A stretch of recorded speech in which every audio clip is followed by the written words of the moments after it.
Hi, I'm Brian Fox. Welcome to the first episode of Fox Talks, where we're going to check in with local business owners, residents, educators, and people of our community to see how they're holding up during this pandemic. Our first guest is going to be Justin Jones from Prudential Financial. So welcome, Justin. Thanks for having me, Brian. Glad to be here.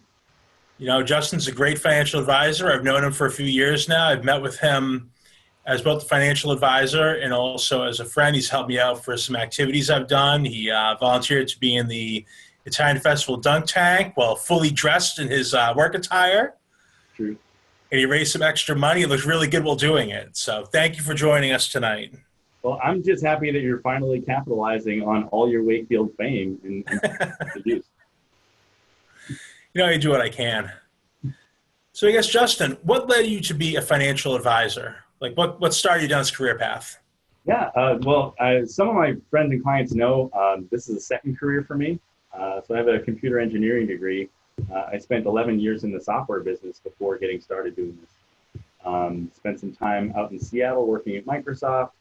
Spent a lot of time working on video games, which some consider to be a dream job. But ultimately, in 2009, I was looking for a new challenge. Always really excited about different things that are financial. You know, being at Microsoft, they make you a stockholder when you walk in the door. So you've got to understand that stuff because it's right. part of life. When I looked around to see, what opportunities were available, you could go out and get licensed, be a financial advisor, work for a big insurance company, and the barriers to entry are fairly low.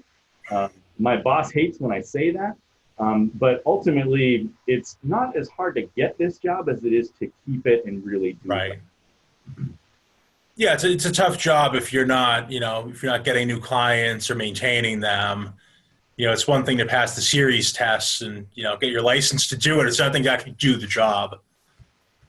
And definitely the book smart crowd can definitely fall into a false sense of security that the job is easy. But this is not a book smart job. This is a people smart job. You've got to understand what makes people tick, what they're trying to accomplish, and really help them to achieve that. So how is, with the conditions for your industry right now? I mean, we all watch the news and you see the stock market fluctuating. I'm sure you have a lot of clients that are concerned who might be older, and how do you allay those fears for them? Oh, sure. Well, the clients that I have already are generally well prepared, for something like this. I've been telling them for years, that the stock market doesn't always go up. And someday the day will come where it comes down. And I tell them maybe that's next week, maybe that's next month, maybe that's next year. I didn't expect it to all happen in 1 month. But that's what happens. So clients that are a little bit older can't really take the risk. Right. We mitigate that risk for them, and help them to achieve the goals that they have. A lot of times I use all kinds of metaphors when talking to clients. I talk, and I used to talk about Tom Brady a lot, but of course now I can't. It's a funny new way to put that now. But, Tom Brady would go marching down the field with a 24-point lead and 4 minutes on the clock. He's not slinging the ball all over the field, right? You're taking knees, you're being conservative, you're running out the clock. Right? If you've achieved your goal, if you've won the game, you don't need to take any additional risk. So, for our older clients, we manage their risk, depending on their tolerance. For the younger clients, we simply tell them this is part of the process. If you look back at history, you'll see plenty of ups and downs in the market. And the downs are always good buying opportunities because the ups always come after. So what kind of products do you sell for Prudential? So when I work with my clients, first thing that I do before I even get in any product discussion is, like I said, this is a people business. Yeah. So understanding what the client's objectives are is first and foremost, my priority. I need to align myself with their priorities. Otherwise, I am just selling products. I can run you a list of products. We work with all kinds of insurance and investment vehicles. Primarily, I work with life insurance and disability insurance for protection, long-term care insurance for asset protection for some of the older clients. And then for investment vehicles, we look for retirement, both for accumulation and for income. and for college savings as well. I'd say that probably represents about 90% of the business that I do, from a product standpoint. Hmm. Now, I remember, I think it was you who had made a post once on Facebook about how a GoFundMe, it's not really planning. You really need those life insurance policy protected. Like a GoFundMe should not be your end goal in life. You know that earlier preparation. So, what do you think about those situations where someone, something happens tragically, and all of a sudden your only answer is, "Here's, I need to go fund me the funerals this week. What do I do?" Yeah, I mean, now it's easy to joke about, saying, "Hey, GoFundMe is not a financial plan." It's kind of a snarky thing to say, for me, that line really isn't intended to, kind of put down anyone that has to do it, right? Because obviously tragedies happen, and people aren't prepared, and that happens, and we don't need to pile on them, at the time. But really to let other people around them know, hey, look, this is what's happening to a friend of yours. This is what happens in real life. People pass away and they need to come up with $10,000 for a funeral. My real worry there is not the funeral expenses. I ran into the same problem, when my dad passed away. He didn't have life insurance. He was diabetic and a heavy smoker and couldn't get life insurance. So he passed away at 58. My sister and I were left to pick up the pieces. And the people at the funeral home were really great. They didn't press us for money, and they were very, very gracious with us.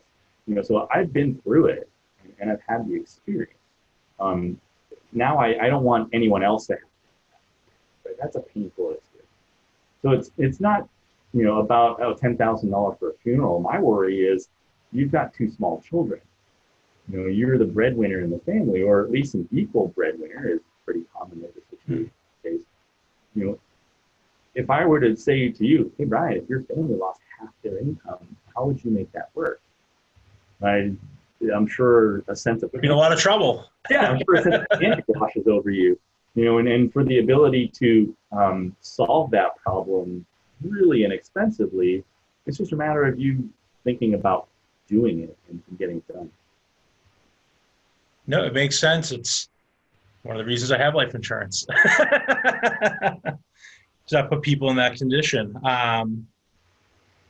So since you have a people job, are you meeting with anyone right now, or is it mostly phone calls, emails?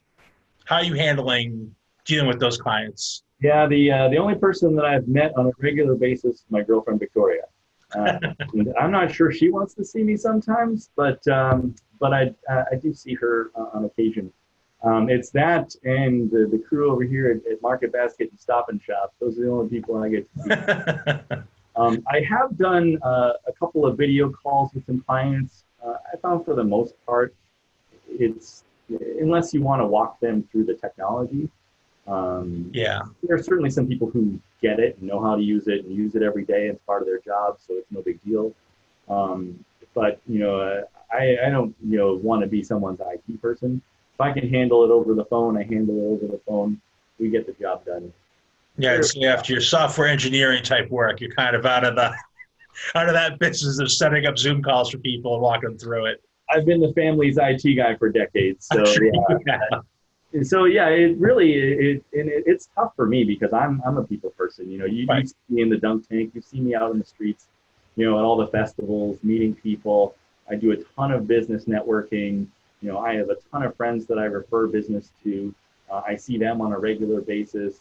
Now we've resorted to a once a week Zoom chat, to be able to pass business to each other. It hurts me right here to not see people. Us extroverts are in a lot of trouble these days. Yeah, I hope that passes. And I hope that someday we can get back to doing that. I feel that we'll take some baby steps. And I've not pushed any of my clients to do anything that they're not comfortable doing. It's not worth it to risk their health or the health of anybody else. No, that's good to know. I know you're an essential employee and all, so I didn't know if you've been going into the office being one of the few people in the office or just working from home. So how are you managing that? Yeah, after reading the governor's order a month ago, it said insurance professionals and those who process deposits and withdrawals. So technically, a lot of people in the office said, hey, we're essential employees. I've been in the office once since March 23rd when that order came down. Yeah. And it was to print something out because my printer's not working at home. um, so I came in to use the equipment in the office. It was 1 o'clock last Friday. I had to turn all the lights on in the office. I was the only one. Because you're on there. Yeah, and I, even in the week before, kind of we were all told to stay home. There were a lot of people that weren't coming into the office. I'd say maybe there were 4 to 6 of us out of what could have easily been 15 or 16 people. Yeah. So in looking around the building, I work over at Edgewater, and there's 7 buildings there, and in the afternoon you can't get out of there. The traffic is backed up. Around the little pond they have there, just breeze right in, park right in front of the building now, and go right in. I didn't see anybody in the building, in the 20 minutes or so I was there. Honestly. Yeah, you're in a massive complex. I mean, I drove by my work to drop something off. I work by the UPS drop-off in Linfield, and you look in the parking lot as you drive by, 6 cars in a building with 4 floors, and usually hundreds of people are there, and yet it's 2 o'clock on a Monday, there's no one there. It's amazing. I've been fortunate, and many of my friends and clients and colleagues have been fortunate to still have jobs throughout this.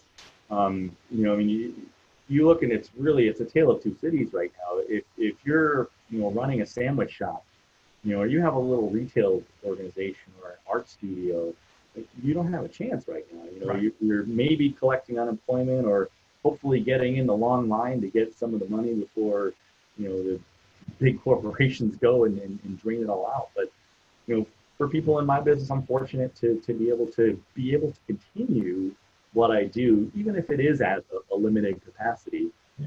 I'm still able to work and put through that.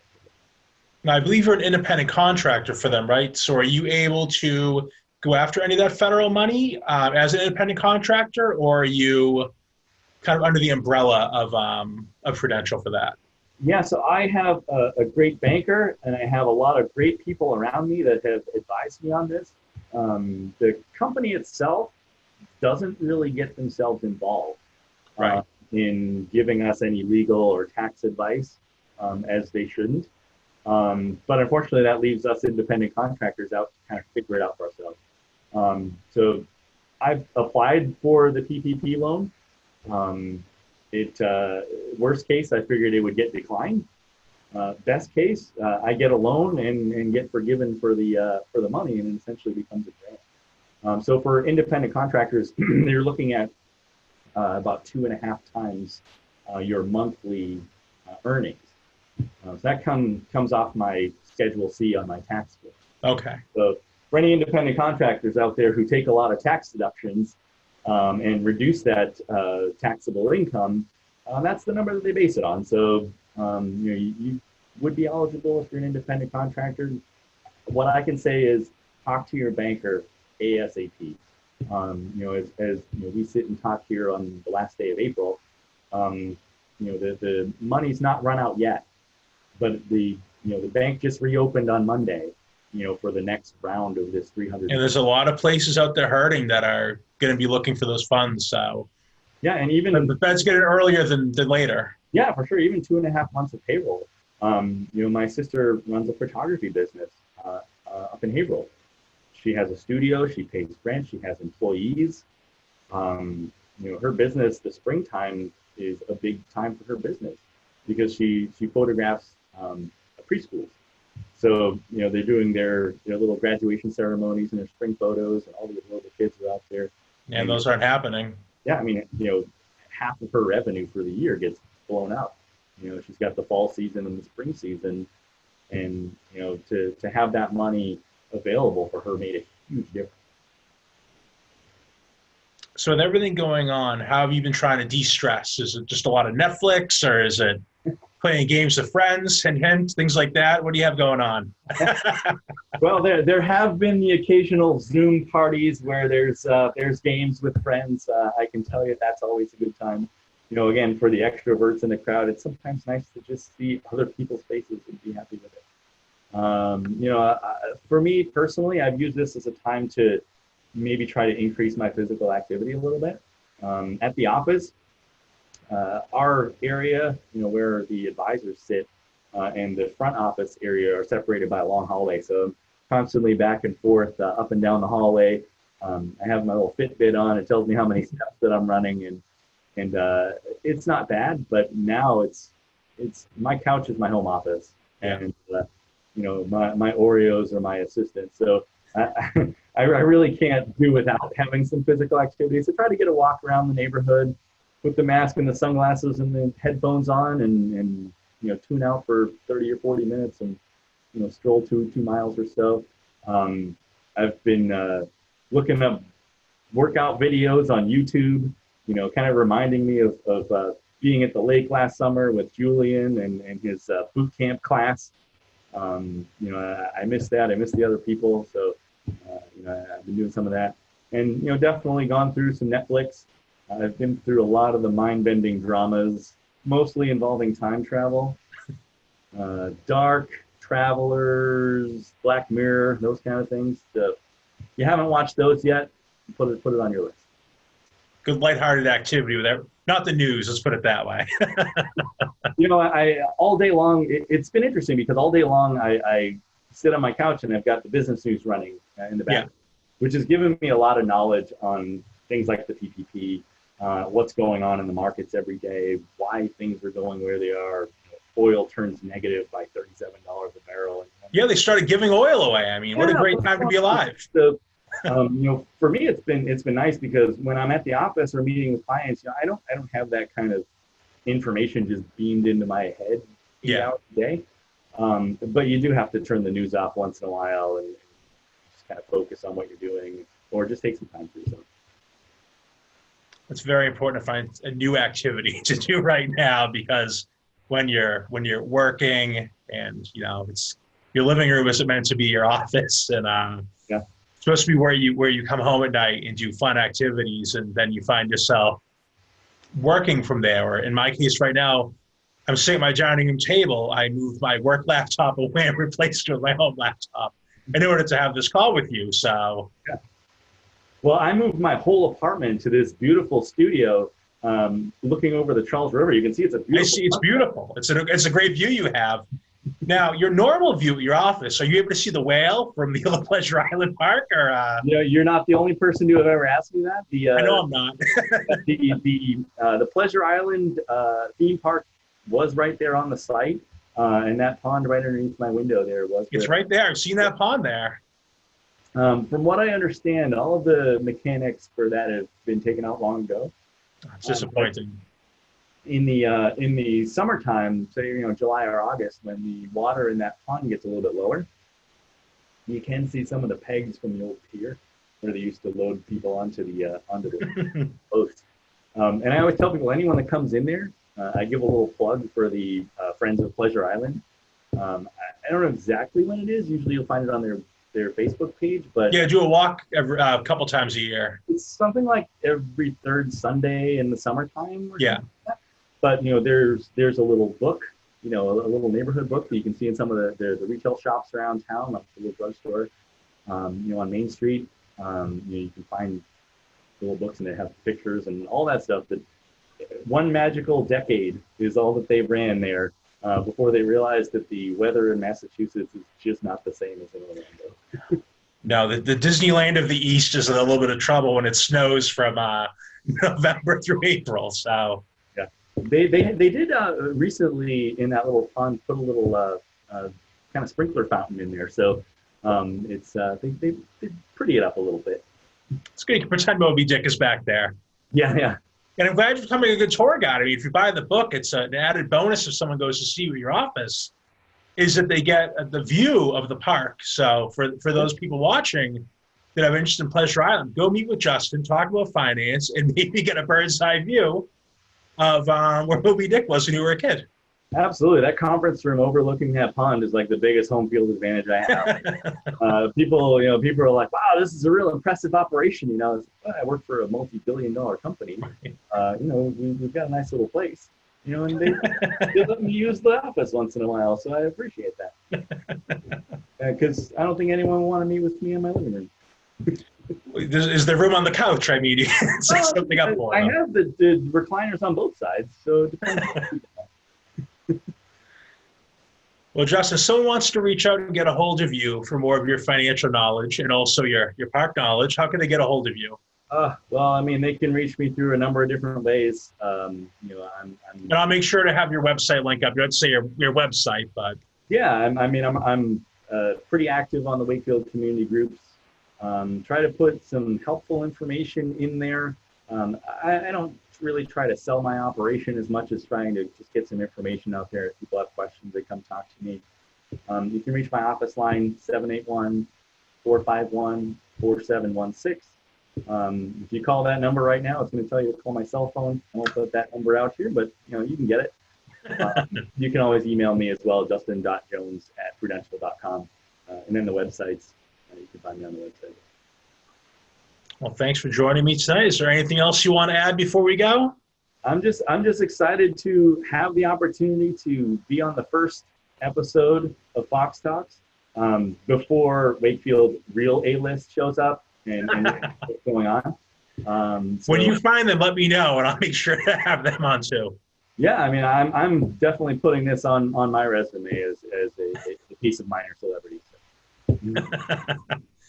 Well, thank you, Justin. It's great to see you. I hope to see you again really soon, hopefully in person.